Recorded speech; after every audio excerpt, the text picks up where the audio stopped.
Okay, so we are beginning with this, the block diagram of a computer. What do we mean by block diagram? That means we represent the computer in the form of blocks. So let's open our new word. So what do you know are parts of a computer? Tell me. What is there in a computer? Hard disk. Okay, there is a hard disk. So fine, let's call that as storage. Yeah. Okay, so it will have a storage. Disk. Then, which is same storage. Disk is the hard disk. Battery. Battery is there. Okay, that is the power module. We are seeing something screen, right? So there will be output, keyboard, mouse, mic, camera, all these are for input. We are kind of, when we say block diagram, we are saying very high level, we are looking the computer and we are saying, okay, what all will it have? Then all these ports on the side. Okay, ports. Some ports will be there, they will also come under input or output. Some ports will be to give input to the laptop, where like we plug in our mic, it is to give input. Then we put some mouse or some USB device to give input. USB also takes output. Then we put the HDMI cable to project it on the projector, that is output. We are taking something from the screen and showing there. Two more areas are, one is called RAM, another is called processor, which we can say is CPU. So central processing unit, which is actually processor. So if you see, computers are no different than us human beings. All these things we also have. So let's talk about what is CPU in human body. Heart? No, heart is not CPU. Processing unit, brain. Because it makes decision, it executes statement, it analyzes data, all that is done by this. What is input in human body? Is taking in. We take in air, so nose is kind of an input device. Ears will listen to them. Eyes we see. And we feel things. We feel things. Okay, using hand we touch things. So this is kind of, that's it. We don't eat. Yeah, and that. Yeah, we eat. So those are our kind of input devices. What is output? We use our mouth. Yeah, we speak. Yeah. So okay, all that we lost, but that's fine. So we have some output where we speak. We say something, that's output. So we have input devices, we have output devices, we have CPU. Now what is RAM? RAM is memory which is short-lived. You can remember things for some momentary time. Okay. After some time we'll forget it. Okay. Memories. So in our brain there is some memory that is called our RAM. So if I teach you continuously for 8 hours, there will be a lot of things you will forget. After 2 days you may forget everything, right? All that data that we immediately get receive from someone, it is in our RAM. So computer has the same way. So what happens if we go to task manager, you know how to go to task manager? You right click the taskbar here, and here there is a task manager. If you open the task manager, here it will take us to an area where we can see how much CPU is being utilized, how much memory is being utilized, how much disk is being utilized, how much network is being utilized. So there is a difference between disk and memory. Disk is something where we store things permanently. Let's say if Harsha wants to remember my mobile number, what he will do? He will either note it down in a diary, or he will store it in his mobile phone so that it is there forever. Even if it gets erased from your memory, you forget about it, you can see it there. So same way computer also has two areas. One is disk, which is our hard disk, where things are permanently stored until unless we delete them, and our files and all go into disk. Memory is something when we start our laptop, when we power it on, these programs are running right now. Task manager is opened, Word is opened. If we shut down our laptop, next time when we open it, will Word come automatically? No. It will not come, because right now these processes that are running, they are running in memory, and memory is erased after every shutdown. So memory is alive only. Short term, right? It's short term thing. It is memory, data in memory stays back till the laptop has powered on. In hard disk, things are stored even if the laptop is shut down. If you store a file, it will be there in the hard disk. So clear the difference between disk and memory. So now we can quickly search for a block diagram of a computer. These are the main pieces. What is the function of each of the part? That is what is covered here. Block diagram of computer. Using this, you can explain to anyone what a computer does, what actually it is. So mainly this is the kind of image you will find as part of block diagram, or this one. What this image is showing you, input device gives the input to CPU. Same way, whatever we see, the data goes to brain. Brain makes a decision. Then central processing unit, it processes the data that input gives to it, and it gives the output. And in order to do the processing, because CPU is just the processor, our brain is just the processor, it needs to remember the data. For that, it uses main or internal memory. This is RAM. This is RAM. This is not hard disk. Right? This is the high level diagram, block diagram for a computer. And this one is showing again input device, CPU, output. There is a backing storage. So some diagrams will show you the main memory, which is RAM. Some will also show you there is a secondary storage, which is hard disk. Clear? Now block diagram is something you will remember. So here it is saying introduction to computers. So define the block diagram of computer. In college you will be taught this is what typically a computer will contain. Some input, some output, some CPU, RAM and hard disk also. Then they will talk about short, right? Yeah, shortly. And hard disk is long. Yeah. Right. Then they will talk about computer memories, which is the RAM. So, and they will also talk about hard disk. There is a primary store memory, secondary memory. Primary, if it is RAM, it will be short-lived. Till the time computer is powered on, data will be there. Otherwise, it will be erased. Then comes the concept of operating systems. So now let's say we have all these things available.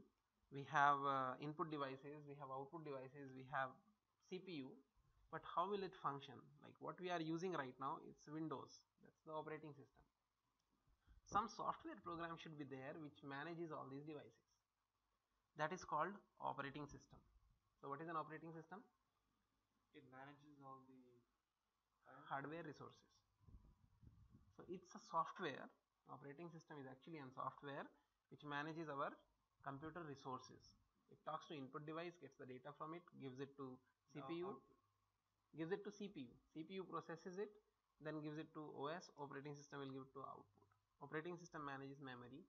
All these things operating system does. Right? So this is good enough. In college, when they teach you, they will give you some notes. They will ask you to draw the diagram, remember each part, write about it. Some assignments will be there. So that is what your first unit will be. It's just for people who are getting introduced to the computer for the first time. Like typically students in school, most of the students in India, they will not have computer as their subject. So it's for those people so that they can get used to the computer. Since you have used laptops a lot, it's just you will be correlating. Okay, so this touchpad, it comes in input device or output device? Input, because we are giving input through it. So headphones, when we listen to songs, that is input or output? output. Output. But it has microphone input. Microphone is input. So absolutely. So microphone is input. Hearing the music and everything. Speaker is output. Right? So that winds up the first one. Now in programming we talk about the file manipulation. So in computers, what do we want to do? We want to write our programs using which we can make computer do something. Because computer is, at the same time, computer is very smart guy and it is a stupid guy also. Why it is smart? Because it can do a lot of calculations very fast. That is why it is smart. It is stupid because it doesn't do things on its own. Until unless you instruct it to do something, it will not do anything. Right? You buy a laptop and you say, okay, now I have laptop at my house, all my homework is automatically done. That will not happen. Even if laptop has a i7 processor, it doesn't mean like it will complete your homework. It will clean your house. That doesn't happen. Robots do that, but somebody is writing program in robot where they say, if you see there is dust somewhere, that's written in the program. If there is dust on the floor, go pick it, throw in the dustbin. That is written as a program and loaded into the robot. That's how the robot works. So now what we are asking this stupid guy to do for us is, we are saying if there is a file on hard disk, run my program will read it and print it on the screen. I just want to see what's there in the file. So that is what is this file handling all about, right? So that is what we will see. So as you know, when we write C++ program, typically we create a project, console application, and here C++, let's say this is file handling. So our project is created, this is our main file. All C++ programs, they will start with main. So we'll remove this line because this is just a hello world program and we want to write our own program. Now what is our goal? What do we want to do? Wait, first you put hash include string. Yeah, so that we will do. So let's first define our goal, what we are trying to achieve. Our goal is, this file is running, this code is in this folder, right? On desktop I have created a folder where this is running. My goal is to create a file in this directory with some name, and that should have data written in it. I can manually do it. I can right click here, go to new text file, text document. We can give it a name. What name should we give? Let's say it's output. Open it. Now this is a file created. You can open the file. This is the first line. This is the second line. This is third line. Whatever we want to write, we can. But all this we have done manually. Now we want a computer program to do this for us. All we do is we will write some instructions. And hit enter and everything should open up automatically. No, we should do a program, hit enter and it should open up automatically. Correct. It should create a file automatically. So whatever we did So instead manually, of doing it manually, we'll do it like this. Yeah. So I'm deleting this file because the goal is we want to create this file and then by open writing it with some stuff in it. Correct. No, we will write some stuff. First thing that we are doing is we are doing a file writing program. Write to file. That is what we want to do. Now in order to write to a file, what we will do first thing, as you said, hash include of f stream. This is required whenever we want to deal with the files. Then what we do, there are steps that we have to follow. Whenever we write program, we have to follow some syntax. So in syntax, first thing we have to do is we have to, I'm writing the steps, then we will write the code. Declare a variable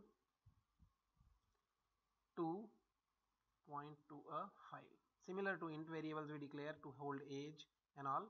For file, we will declare a variable. After we have done the variable, we will say open the file. These are the rules using which we will write to the file.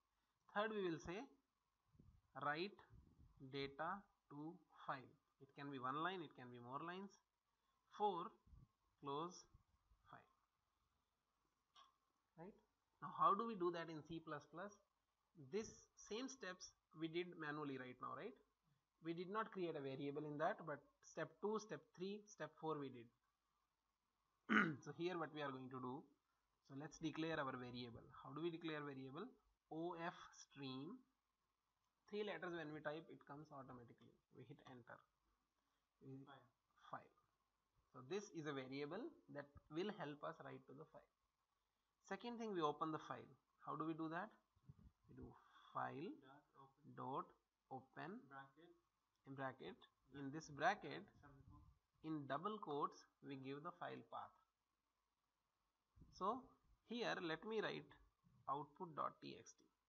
If I don't give which directory I am writing C colon D colon, what it will do, wherever we created this project, that is where the file will be created. Our project is on desktop file handling.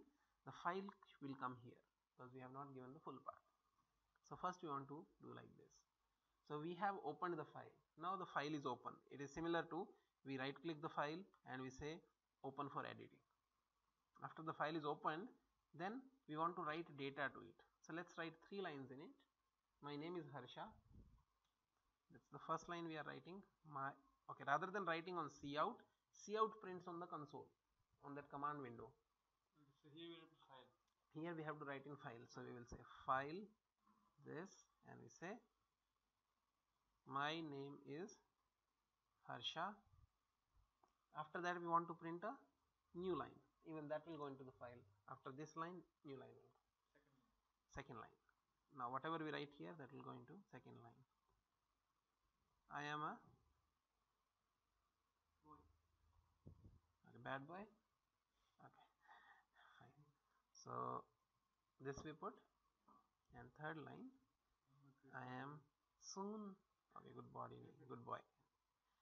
Going to be an amazing engineer. Student is short-term goal. Student, though, you have been there as a student since your childhood. Now you are going to be an amazing engineer. So when we are done with this, step 4 was to close the file. Amazing. Close, enter, done. And everywhere you have to make sure that you are following the syntax. If you write close just without writing the closing brackets and putting a semicolon, this is not the right program. If we save the program, compile it, compilation will give errors. Right? It is saying expected semicolon. So you should follow the syntax. These things are fixed. File open, file close, write into the file. Save it, again compile the code, and we see it is compiling without any errors, without any warnings. Now if we run the program, what should happen? What do we expect? It should create a file, and it should open it, and it has these 3 lines inside, and it should close. So let's click here. Program ran, nothing on the output because we did not do cout. Enter. We go to this directory and see a file has appeared here. Let's right click, open with notepad++, and we see what's there in the file. That is what our program has written, not us.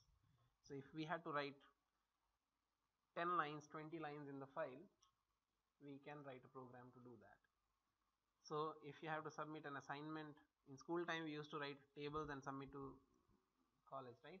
Or school, that write a table of 5, table of 6, table of 7. So that a program can do. Now you know the for loop, right? Using for loop, let's also print a table in it. Writing, third part is write data to file. It can have one line, more lines. So here we are taking care of writing the data. So let's do a for loop here. For I1, I less than equal to 10, I plus plus. Let's print the table of 19 because it's hard for us to remember, right? So let computer do it because it can work for us. So we say file. How will we write? In table we'll write 19 is to 19 into 1. So we take a number for which we are printing table. Ideally we take that number from the user, but here I am putting just as 19. So in file we will write 19 cross 1 equal to 19. So first we will print n. Then we will give space cross this. Then we will give I, because we want to give 19 into I, that is what we want to print. We want to make it 19 into 1 equals 19. Then second line we will say 19 into 2 equals 20? 38. So this is the way we want the output. So first number is our n, then cross is just a string we are printing because that's the fixed one, then I we are printing, so that in loop every time this value will change. After that we want to print equals, and we want to say n into I. That will print the result of the multiplication, and we do ENDL. Right? So we have changed our program to include the table of 19 as well. Now if I run the program, compile the program again, if we run the program, what will be there in the output file? These three lines, and then the table. And let's run it. And it has run. We go to our file to see back. It is saying the file has changed. Say OK. So now Harsha can print table of 19 till 19 into 10, 19 into 100 also. We can go till that by just changing one variable here. If we make it 100, see how quickly computer will generate this. If we have to do that manually in pen paper, very hard for us. Computer, it does it very fast. See, we have generated such a big file. So that's the power of programming. So with this program, what we have learned is how to write to a file. So what were the steps? We declare a variable, then we open the file, then using the cout syntax, we write to the file. After we are done with the writing, we close the file. And this is important to follow the sequence. Clear? Any doubts? No doubts. So this is our first program where we learned how to write to a file in C++. So what I will do is I will rename this function now to say it is write to a file, because we want to try our second program now. Now second program we are going to write, we will write int main return 0, and here we want to write a program which reads from a file. Till now we have written to a file, now we are going to read from a file. So reading also is no different than writing. Here also we will declare a variable to point to a file, but rather than taking OF stream, here we will take IF stream, because we want to read from the file. So for us that is our input. So in reading from the file, first step is declare a variable to point to a file. IF stream file. Here also same name we can give. Second step was open the file. Third step, read data from file. So what we are going to do is we will read file line by line. That is what we will do. And after we are done reading, close the file. So how do we open the file? File dot open. Again we give the path. Because previous program has created a file already for us, why not read the same file? So this way we have opened it. Now in order to read it, yeah. So if you want to open up a different one, we have to put that name, put exactly. txt. Yeah. So we have to put the other name. If you are reading another file, so here there is another file main.cpp. If you want to read that, we will put that name here. How do you get the full path, full name of the file? Yeah. You click here, put a slash here, and it will show you output is output.txt. Main is main.cpp. So there if you want to open main.cpp, main.cpp. Main.cpp. We have to give the file name, and this is called extension part. File name dot extension. Here it is showing this is txt file, this is C++ file, this is depends file, right? So we have to give the name here with name and extension. So now we have opened the file. Let's fill the fourth step first, because that's easy. File dot close. Now we have to worry about how do we read from the file. Cin and then that output txt. That is one way, but I said we will be reading line by line. So each line will be a string. So I'll tell you what we will do. So we will declare a string. String is there in C++, and we write a variable name line. Line is the one which we will be reading the line from the file. Okay? Now this is very important that I'm going to tell you. There is a function called getLine. GetLine is the one which allows us to read a line from the file. So in getLine, we will give two objects. First will be our file, because we are reading from the file, and second will be line in which we are reading. Clear? So getLine will help us read the line from the file. But this will give us only one line. We want more. Let's first print the one line and see the line we are able to read. So after we have read the line, we can print the line on output. Cout is shown the output so that we can validate our program that we are reading the correct line. So if we do this much and we compile our program, so it gets compiled. When we run it, it is printing my name is Harsha. That was there in the file as first line. So how do you print the second line? Now how do we read all the lines? If you have to read the second line, you will again put get line, file, line, not two. First line is read. After that again you call the get line. It will give you the second line. Oh, okay. Again do get line. It will give you the third line. If you want to put for all, we can just put when we run it now, it will read two lines and print them side by side because we have not given ENDL. So put a for loop. Yep. Loop. Awesome. Yeah. So we use loops here. Yeah. So if we use loop, then we don't have to write one by one because loops are meant for that purpose. So what we do? Just keep on checking until the last line. Correct. And I'll stop it. So rather than using for loop, here we will use another loop called while loop. While. W-H-I-L-E. Okay, while. The syntax of while loop is we write while. Okay, while this and we put cout here. So in this syntax, what we are saying is while getLine is returning us true, while getLine is giving us some answer, we want to continue reading it. So getLine, once it it is done reading the complete file, this will return us false and loop will automatically break. This is clear? So this is the condition for the loop.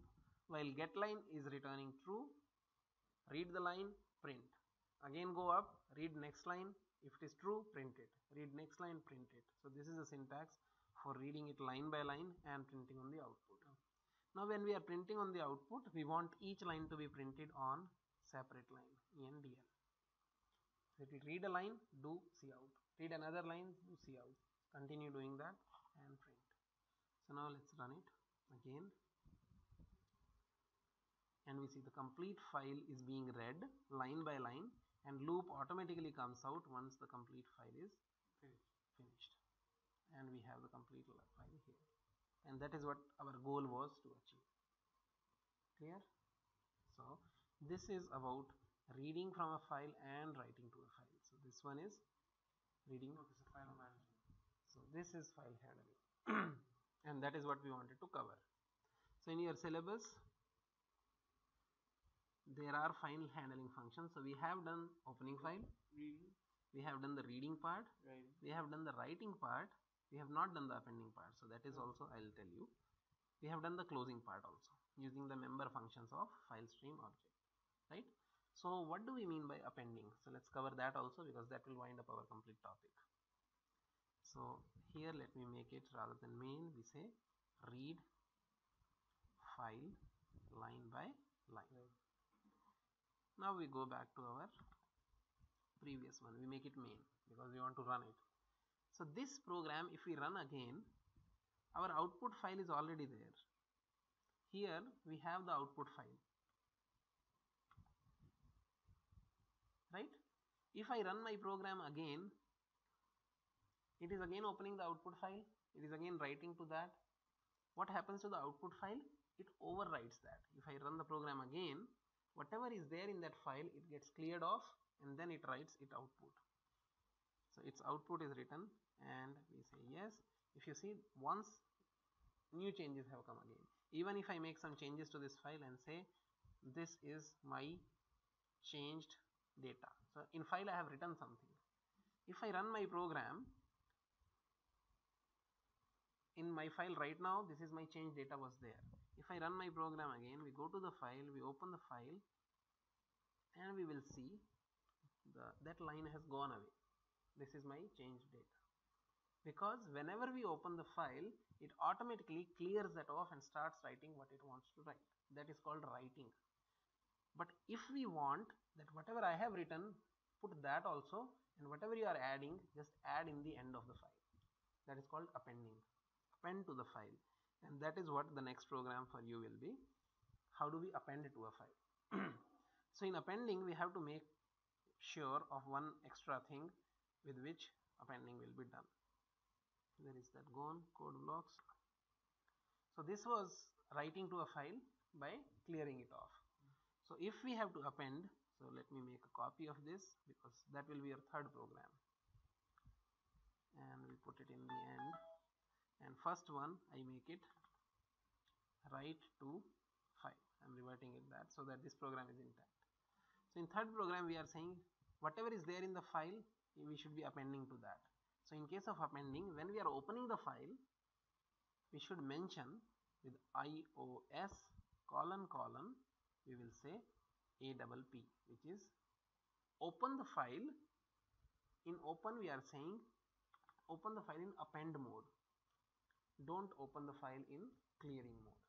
So by just making this small change, our file will not be overwritten. The data of file will not go away. So let's try. What's the definition of that? What's the definition of appending? Definition of appending is if file already has 3 lines and I want to put 5 more lines, those 3 should be there, my 5 should also be there. That's the definition of appending. Okay, but not through the program. Like through the program. No. Like these will be done through program, and the rest 2 will be added through here. Right? Okay, that's one meaning. Second is if I run my program 2 times. Okay. First time when I run my program, it will print some output. Yeah. Second time when I run, don't clear the previous output, add it in the end. Okay. So every time we run the program, a new data will be added to the end of the file. No, but here's a question that I have. So, okay, fine. Can you go back to this? Okay, so you have this program, right? Correct. And you run it, and it prints, something. Correct. 3 lines. So now my question is this: do you want to add 2 more to make it 5 by putting file less than, and then add 2 more lines, or no? Let me delete the 19 table because that makes the file bigger. Yeah. Let's go to this folder and delete our output for now. Now, if I run this main program, right now there is no file. I'm opening in appending mode. We run the program. We will see that it goes and creates an output file. If I open the file, it's refreshed. There are how many lines? 3. Now if I run my program once again, I don't want these 3 lines to be deleted. I'm saying whatever is there in the file, don't touch that. In program, whatever you are adding, you add it to the end of the file. That is what is appending. Okay. So now since we gave in our program, since we said it is append, if I run it again, what should happen? Program is printing 3 more lines. Our file, in the end, it should have how many lines? 6 lines. Because 3 were already there and 3 will be added. Okay. So if we don't specify append, end result will be file will have only 3 lines because previous contents go away. If you do it again, it will be 3. Yeah. So now let's run it once again. So now when we ran it again, so you want to repeat the same 3 lines again. What if you want to make them different? Yeah, let's put in the program. In program, rather than saying my name is Harsha, we say I am Harsha. Because okay, like that. Okay, now I get it. Appending is saying whatever you want to add, but don't touch the old content. Okay, so now there will be 9. Now there will be 9. Right? And in real life, basically, we write these kind of programs where we ask user, tell me what line you want to put in the file. So we will be doing cin from him. He will give the line and we will put in the file. He will give a next line, we will put in the file. So that way we keep on appending rather than clearing it off. So this is appending program. To file. This is appending to file. This is writing to file. And this is reading from file. Any questions? No? With that, our file handling is completed. Right? So you need to practice for all these 3 programs at home. Without looking at this code, first revise it, see how we have written, because this is very logical. If you see, we are just opening a file, writing to the file, and we are closing the file and we are saying we are done. That's typically how we work with our laptop. We open the laptop, we work on that, save our content, close, shut down the laptop and go away, right? So very natural flow. That's how we have to do. Saving. So no more questions. So we but end. honestly, it's not working. I think some final.